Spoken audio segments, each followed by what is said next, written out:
अगर आप लोगों को मेरी वीडियोस अच्छी लगें तो इस लाल सब्सक्राइब के बटन को दबा दें और साथ ही इस बेल के आइकन को भी प्रेस कर दें ताकि मेरी आने वाली हर नई वीडियो का नोटिफिकेशन आप लोगों को मिलता रहे। बिस्मिल्लाहिर्रहमानिर्रहीम, अस्सलाम वालेकुम। आज मैं आप लोगों के लिए एक्सरसाइज 9.1 का क्वेश्चन नंबर 16 सॉल्व करूंगी। तो चलिए वीडियो को स्टार्ट करते हैं। सवाल है आपके पास, if x varies directly as Y.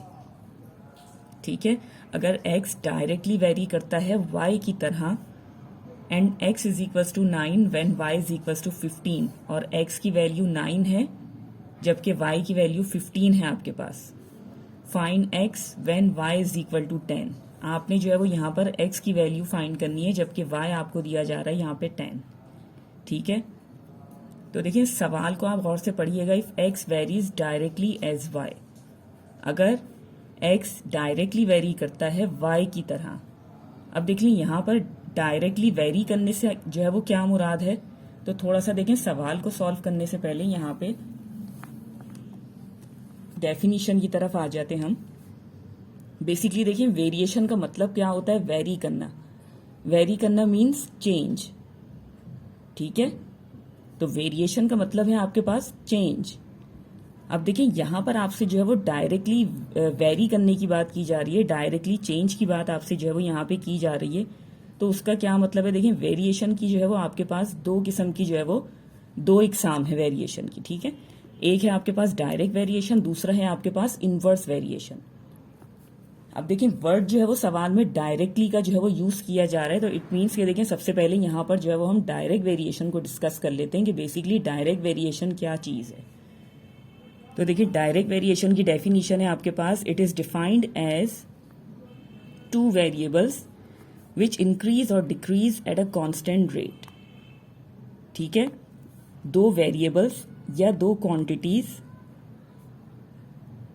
जिसका जो है वो जो एक साथ, ठीक है, दो वेरिएबल्स या दो क्वांटिटीज का एक साथ इंक्रीज या डिक्रीज होना आपके पास जो है वो डायरेक्ट वेरिएशन कहलाता है।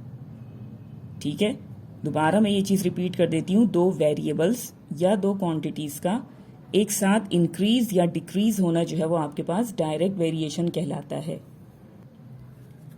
ठीक है, देखिए मजीद आगे क्या चीज है आपके पास, the expression y varies directly as x।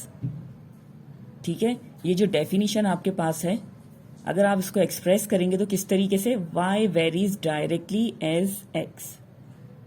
ठीक है, इज रिटन एज, अब आप इस चीज को लिखेंगे कैसे, y is directly proportional to x।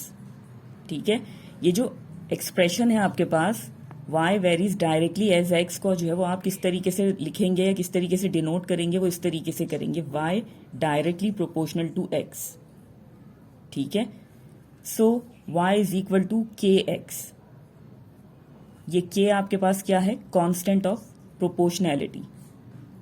ठीक है, जब ये डायरेक्टली प्रोपोर्शनल का साइन आपने यहां से हटाया तो क्या आ जाएगा, इक्वल टू आ जाएगा और आ जाएगा आपके पास कांस्टेंट ऑफ प्रोपोर्शनैलिटी। ठीक है, और करके मैंने यहां पे लिखा है किस तरीके से कि ये कांस्टेंट ऑफ प्रोपोर्शनैलिटी किसके इक्वल होगा, y बाय x।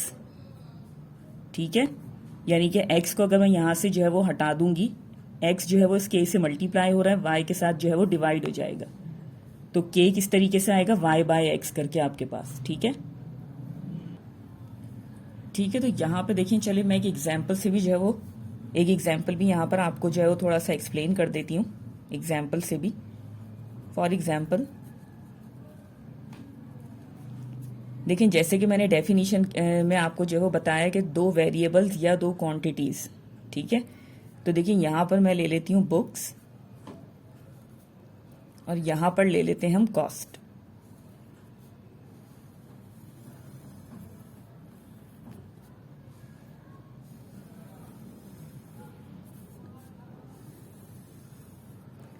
ठीक है, मैंने आपसे कहा दो क्वांटिटीज या दो वेरिएबल्स का एक साथ बढ़ना या कम होना जो है वो आपके पास डायरेक्ट वेरिएशन कहलाता है। ठीक है, अब सपोज आपने जो है वो एक बुक खरीदी।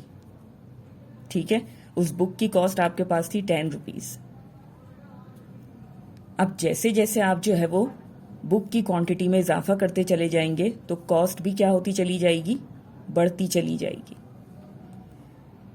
अगर आपने जो एक बुक खरीदी है, ठीक है, वही बुक एक और आपने ले ली, ठीक है, अब आपने 2 बुक्स ले ली, तो 10 से जो है वो कॉस्ट क्या हो जाएगी 20, ठीक है, मल्टीप्लाइड बाय 10 होता चला जाएगा। जैसे जैसे आप बुक की क्वांटिटी में जो है वो इजाफा करेंगे वैसे वैसे मल्टीप्लाई बाय 10 होता चला जाएगा और ये क्या हो जाएगा, आपके पास हो जाएगा 30,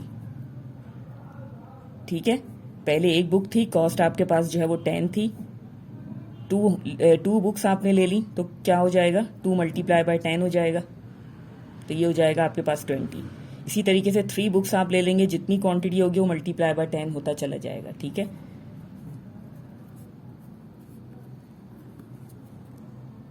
अब देखिए यहां पर जो इंक्रीमेंट हो रहा है, ठीक है, बुक की क्वांटिटी में भी इजाफा हो रहा है, कॉस्ट में भी जो है वो इंक्रीमेंट आ रहा है, ठीक है। तो दोनों चीजें जो है वो एक वक्त में बढ़ रही हैं यहाँ पे, ठीक है, वो दोनों क्वांटिटीज जो है वो बढ़ रही हैं यहाँ पर। बट देखिए यहाँ पर अगर इंक्रीमेंट हो रहा है तो किस तरह से हो रहा है, वो चीज आपने देखनी है, ठीक है। तो उस चीज का जो है वो आपने यहाँ पे ख्याल रखना है, उससे ही आपको जो है वो पता चलेगा कि वेरिएशन जो है वो डायरेक्ट है या नहीं, ठीक है। तो किस तरीके से देखें, जैसे मैंने देखें आपसे कहा कि y directly proportional to x and y is equal to क्या है kx, और y बाय x क्या है आपके पास k। तो देखिए यहां पर k क्या है, कांस्टेंट ऑफ प्रोपोर्शनैलिटी, यानी कि इंक्रीमेंट इनके दरमियान जो हो रहा है तो वो किस रेशो से हो रहा है, ठीक है। जो रेशो इनके दरमियान बन रहा है वो कांस्टेंट है या नहीं, वो चीज आपने यहाँ पे देखनी है। किस तरीके से, सपोज कर लेंगे यहाँ पर आपके पास जो है वो बुक्स को हम डिनोट कर रहे हैं y से और कॉस्ट को डिनोट कर रहे हैं x से, ठीक है।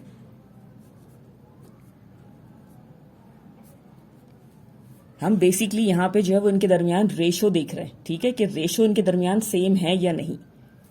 तो देखिए यहां पर आपके पास जो रेशो बन रहा है वो क्या है, 1/10, सिंपल, ठीक है। यहां पर देखें जो सेकंड आपके पास जो है 2 1 2, 2 10 20, ठीक है, रेशो क्या आ गया आपके पास, सेम। इसको भी इसी तरीके से आप चेक कर लें, 3/30,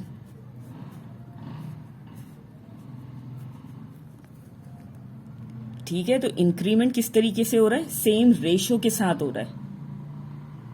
तो ये चीज जो है वो यहाँ पे जरूरी है कि जो इंक्रीमेंट हो रहा है वो जो इंक्रीमेंट यहाँ पर हो रहा है वो किस रेशो से हो रहा है। वो रेशो अगर सेम है तो आप इसको जो है वो डायरेक्ट वेरिएशन कह सकते हैं। अगर इस रेशो में डिफरेंस होगा तो ये डायरेक्ट वेरिएशन नहीं कहलाएगा, ठीक है। इसीलिए आपसे यहां पर कहा जा रहा है इंक्रीज और decrease at a constant rate, ठीक है। वो कांस्टेंट रेट यही चीज है यहाँ पे जिसे आप के से डिनोट कर रहे हैं, ठीक है। तो के यहां पर यही चीज है जो कांस्टेंट रेशो आपके पास आ रहा है, ठीक है। तो जो y बाय एक्स यहां पर होगा वो क्या है आपका 1/10 डेफिनेशन के अकॉर्डिंग, ठीक है। और y इज इक्वल टू क्या है आपके पास, kx,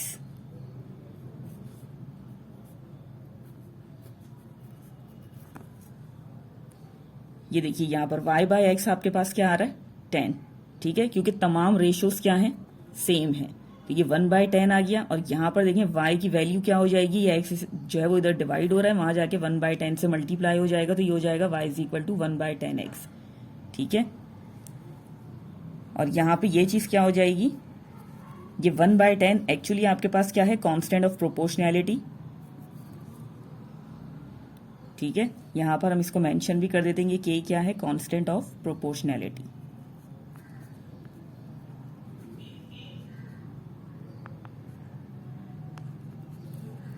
ठीक है। ये चीज जो है वो मैंने आपको एग्जाम्पल से जो है वो एक्सप्लेन कर दी, जो यहां पर आपसे कहा जा रहा था, ठीक है, कि ये के जो है वो कहां से आ रहा है, ये के जो है वो यहाँ पे क्या चीज डिनोट कर रहा है बेसिकली, ठीक है। ये y बाय एक्स जो है वो इज इक्वल टू के था, ठीक है। के क्या है यहाँ पे, कांस्टेंट ऑफ प्रोपोर्शनैलिटी, और वो आपने किस तरीके से निकाल ली, वो इस तरीके से कि इनके दरमियान जो रेशो बन रहा है वो रेशो आपने चेक कर लिया कि तमाम के तमाम जो रेशोज हैं वो क्या है, इक्वल है, ठीक है। तो ये चीज आपके पास जो है वो डायरेक्ट वेरिएशन कहलाएगी। अगर ये रेशो सेम नहीं हुआ तो वो डायरेक्ट वेरिएशन नहीं कहलाएगा, ठीक है। तो ये कॉन्सेप्ट था डायरेक्ट वेरिएशन का, मैंने आपको यहाँ पे क्लियर कर दिया। आई होप आपकी समझ में आ गया होगा। अब देखिए सवाल की तरफ चलते हैं। यहां पर आपसे कहा जा रहा है if x varies directly as y. ठीक है, ठीक है, तो क्वेश्चन की तरफ चलते हैं। देखिए यहां पर आपसे कहा जा रहा है x varies directly as y. ठीक है, तो इस चीज को आप कैसे लिखेंगे, यानी कि यहां पर आपसे कहा जा रहा है एक्स डायरेक्टली प्रोपोर्शनल है किसके, वाई के। ठीक है, अब देखें यहां पर जब डायरेक्टली प्रोपोर्शनल का साइन आप रिमूव करेंगे तो इज इक्वल टू आ जाएगा और आ जाएगा आपके पास कांस्टेंट ऑफ प्रोपोर्शनैलिटी के वाई। ठीक है, अब देखिए यहां पर आपको जो है वो वैल्यू गिवन है, एक्स है आपके पास 9 और वाई है आपके पास 15। एक्स है आपके पास 9 और वाई है आपके पास 15। ठीक है, तो देखिए के की वैल्यू आपको चाहिए तो ये क्या हो जाएगा, 9/15 इज इक्वल टू के। 3 3 9 एंड 3 5 15। ठीक है, तो यहां पर आपका जो है वो के क्या आ रहा है, 3/5। ठीक है, यहां पर इस तरीके से आप मेंशन भी कर देंगे के इज इक्वल्स टू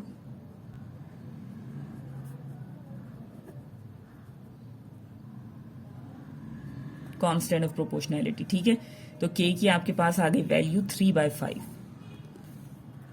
अब आपने जो है वो मेन सवाल की तरफ चलना है जो कि है find x when y is equal to 10। ठीक है, ये जो दो वैल्यूज आपके पास गिवन थी वो इसीलिए ही थी कि आप इनकी मदद से जो है वो कांस्टेंट ऑफ प्रोपोर्शनैलिटी यहाँ पे फाइंड कर लें।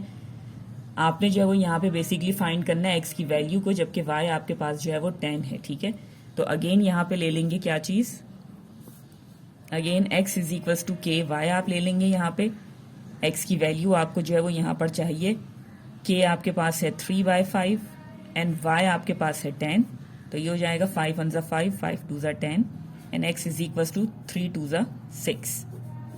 ठीक है, देखिए सवाल में आप देखिएगा एक्स आपको जो है वो 9 दिया हुआ है। ठीक है, वाई आपको 15 दिया हुआ है। दोबारा जो आपको एक्स की और वाई की वैल्यू यहाँ पर एक्स की जो है वो आपसे फाइंड करने के लिए कहा जा रहा है, वाई आपको जो है वो यहाँ पर 10 दिया हुआ है। देखिए पहले दिया हुआ था 15, उसके बाद आपको दिया जा रहा है 10। इट मीन्स कि ये जो है वो डिक्रीज हो गया। ठीक है, इसी तरीके से जब एक्स की वैल्यू आपके पास 9 है, इट मीन्स कि यहाँ पर जब आप दोबारा एक्स की वैल्यू फाइंड करेंगे तो वो भी क्या होनी चाहिए, डिक्रीज। तो आप देख सकते हैं जो एक्स की वैल्यू आपने फाइंड की है वो क्या है, 6। ठीक है, इट मीन्स कि यहाँ पे जो है वो वैल्यू डिक्रीज हो रही है। ठीक है, यहाँ पर जो बेसिकली आपने एक्स की वैल्यू फाइंड करनी थी वो है आपके पास 6 and this is your required answer. तो चलिए यहीं पे मैं अपनी वीडियो को एंड करना चाहूंगी इसी उम्मीद के साथ कि जो भी मैंने आपको एक्सप्लेन किया बहुत अच्छे से आपकी समझ में आ गया होगा। अगर वीडियो अच्छी लगे तो लाइक एंड शेयर जरूर कीजिएगा। मिलते हैं फिर आप लोगों से अगली वीडियो में, तब तक के लिए अल्लाह हाफिज़।